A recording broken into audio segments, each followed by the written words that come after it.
All right, guys, so let's go ahead and talk about the gun bunch out of Pittsburgh.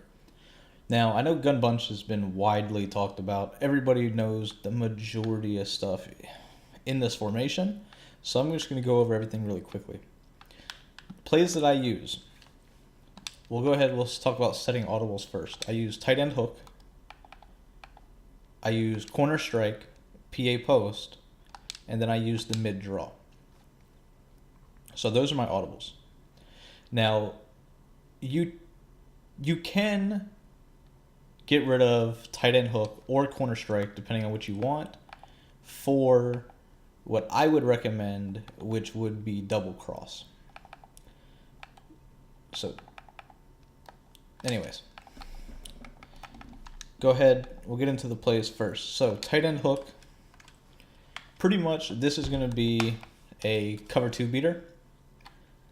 You just want to streak the tight end, drag the isolated receiver. Now at this point, you're looking to throw this a low ball. This is something that a couple people have caught on to.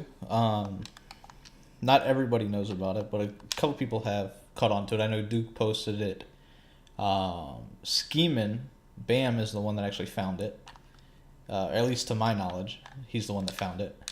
But as you can see, this route is extremely glitchy against 91 zones. If it's not 91 zone, then it's probably not going to work. It does work on all Madden, but not 100%. So yeah, there you see. I mean, cover two stands no chance with cloud flats, right?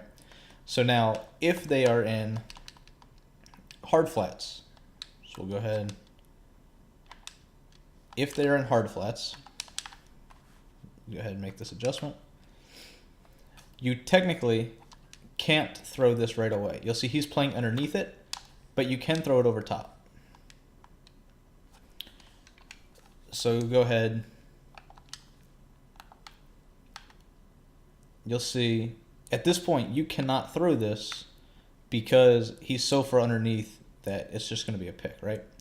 But you can throw it over the top of him with a pass lead up.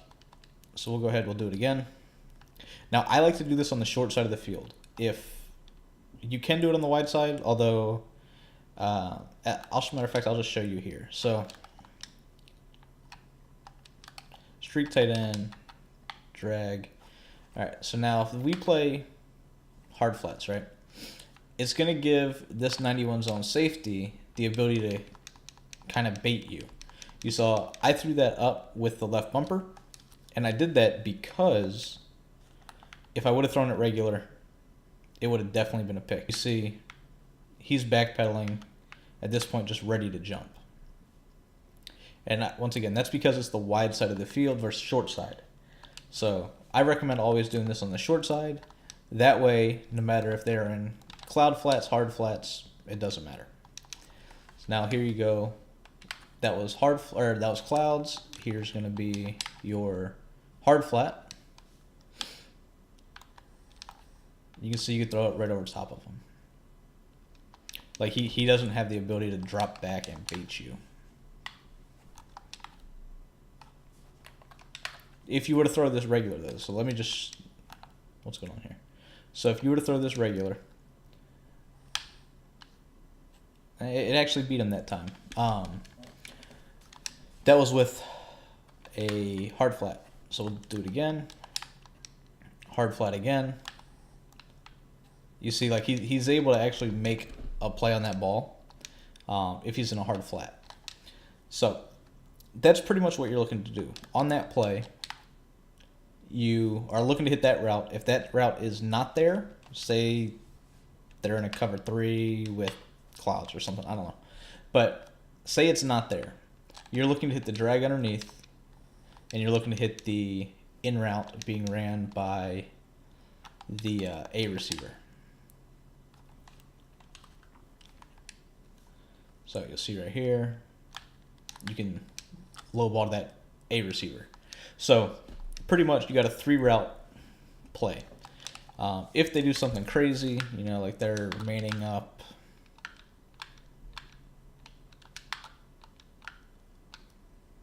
You know, if they're doing something all sorts of goofy, manning people up, making adjustments to take away like the crossing routes and stuff like that, that's when the tight end streak will actually come into play. So you'll be able to just chuck it to the inside possession, catch it. Yeah, that's tight end hook. The draw, there's two ways to really run the draw. You have the skimbo way, which is motion him in to pick up people trying to shoot the gap. That does a really good job. Skimbo made that one famous. And then you also have this one where you're motioning the outside guy in, and it's going to do similar to the same thing. Although blocking a tight end, I don't know. I like Skimbo's way of doing it. I feel like you get much better blocks up the middle, whereas I tend to want to still bounce it to the outside when I utilize this motion. So, two ways to run draw right there.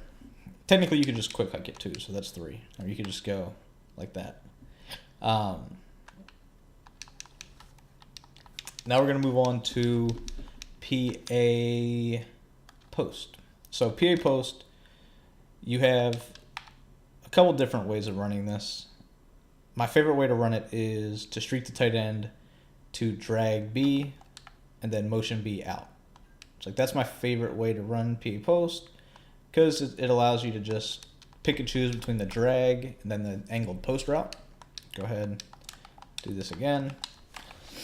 And the streak by the tight end is going to take that middle deep completely out of the way, right? So you got this, and then you just throw it right in. So cover 2, once again, simply doesn't work. PA post. The other setup is to put the outside receiver, instead of being on a drag route, put him on a hitch. And this is going to allow you to playmaker him against everything everything. You can playmaker him versus everything. So here you go. Playmaker him to the outside. Got screamed at. But you can playmaker him to the outside in a cloud flat or a hard flat. Like you're going to force your opponent into hard flats. That's the general principle behind this formation, in my opinion. So here we go once again. Outside, you see cloud flats give up 8-9 yards, if not more. Go one last time with cloud flats.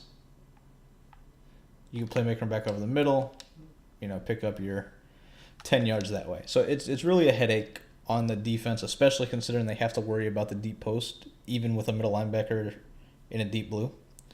And then you have the cloud flat glitch, which is going to work versus every cloud flat in the game.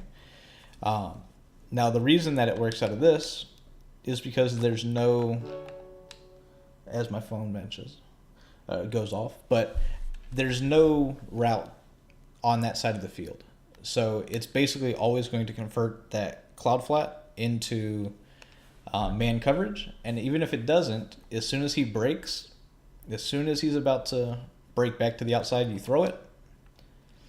And you'll see that you're going to get the great animation every time. Now, in order for that to work, 100% of the time, they need a baseline, which most people do. Most people don't run unbaseline cover 2s because then you can't put the middle linebacker in a deep blue.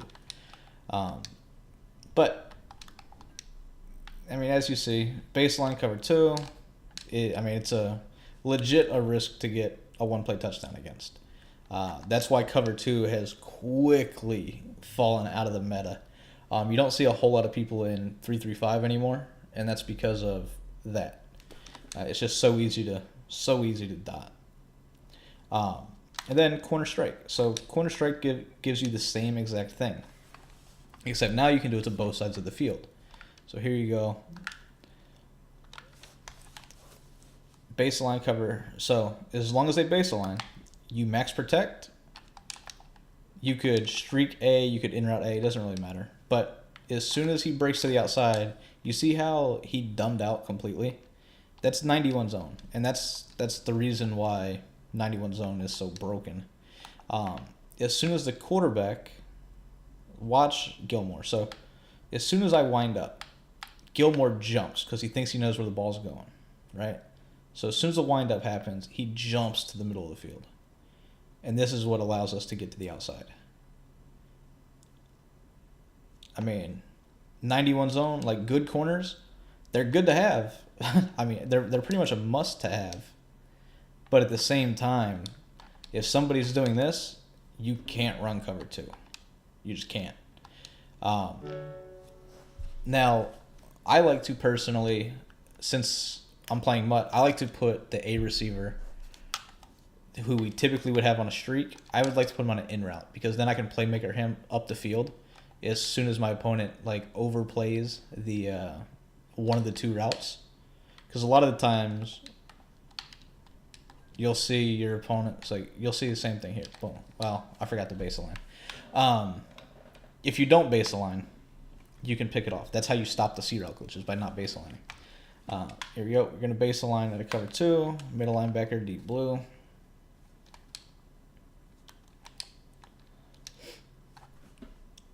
Yep. So, boom.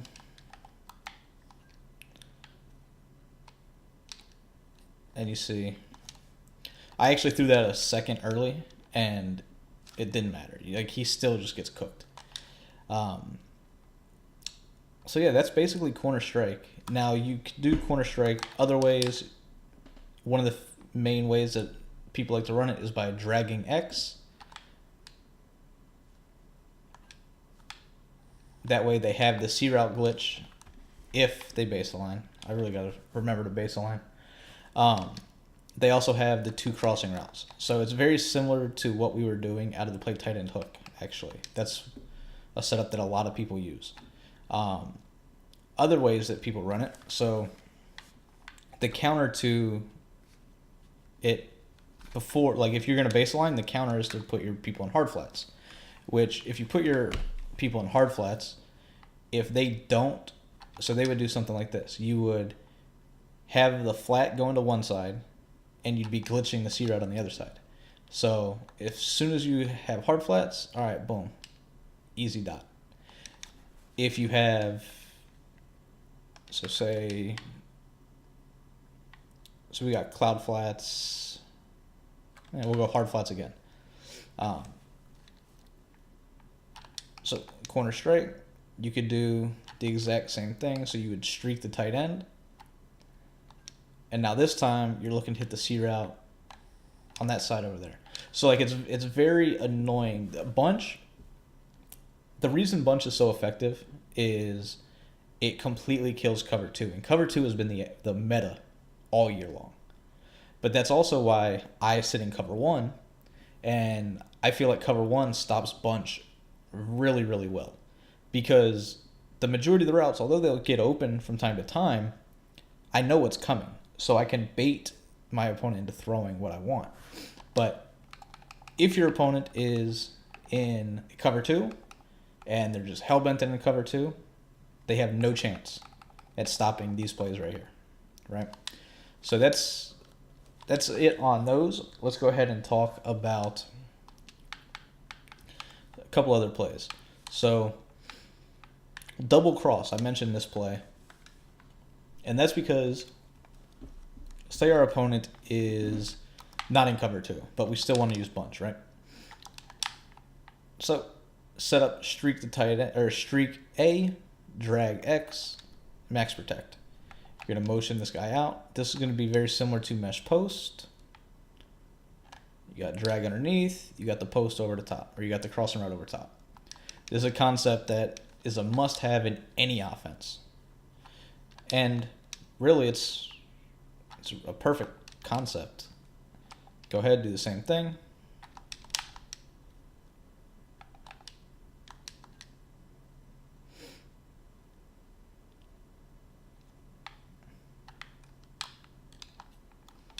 Now, I jacked that up by not hiking when he went out, so we're going to go ahead and do it again.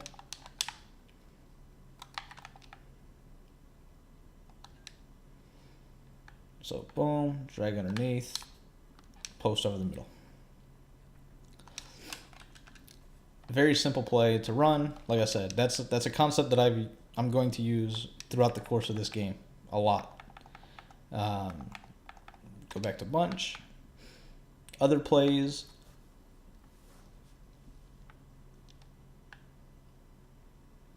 You got bunch trail. I'm sure you guys are familiar with that play already. You got Z spot, which is the cover 3 bomb.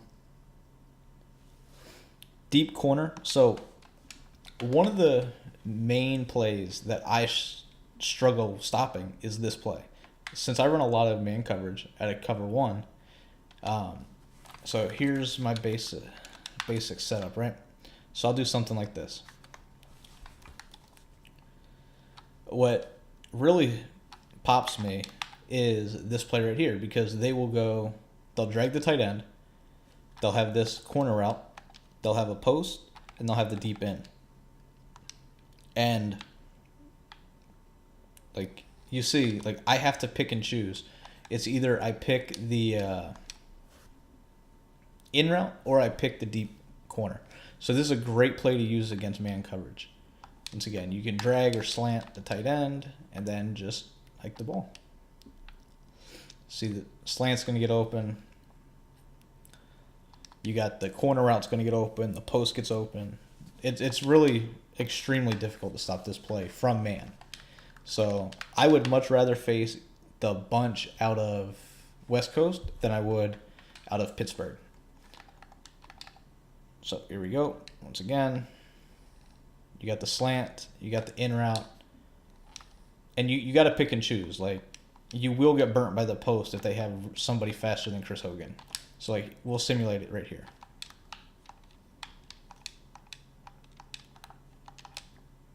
All right.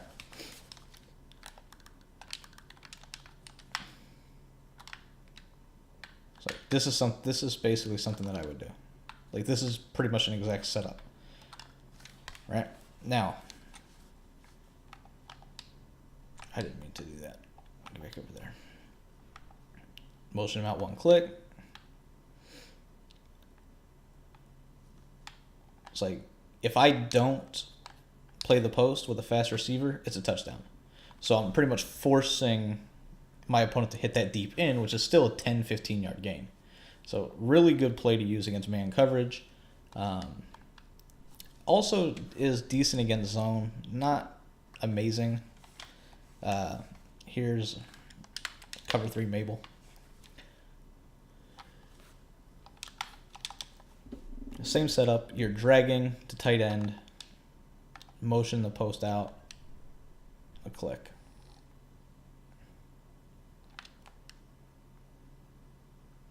Brady. Like I said, I mean, it's good against zone, but it's not my favorite by any means. I do believe it is actually a cover 3 bomb. Let's see, we'll go to cover 3 sky. So we'll go ahead and fade Cooks over here.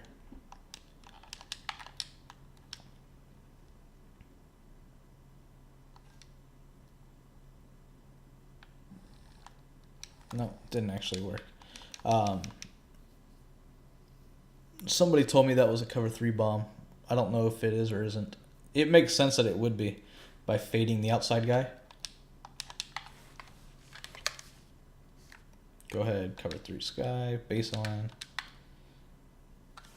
So, in theory, this should work.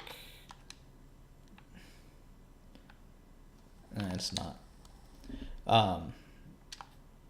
I don't know. Something for you guys to try in game.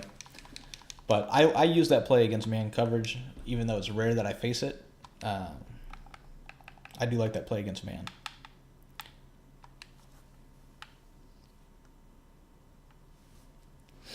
Scrolling through everything, I think that's about it in terms of what I like. You see, I don't have mesh. I don't have... just looking. So back to corner strike for a second. Now, if you can get the timing down, this works really well.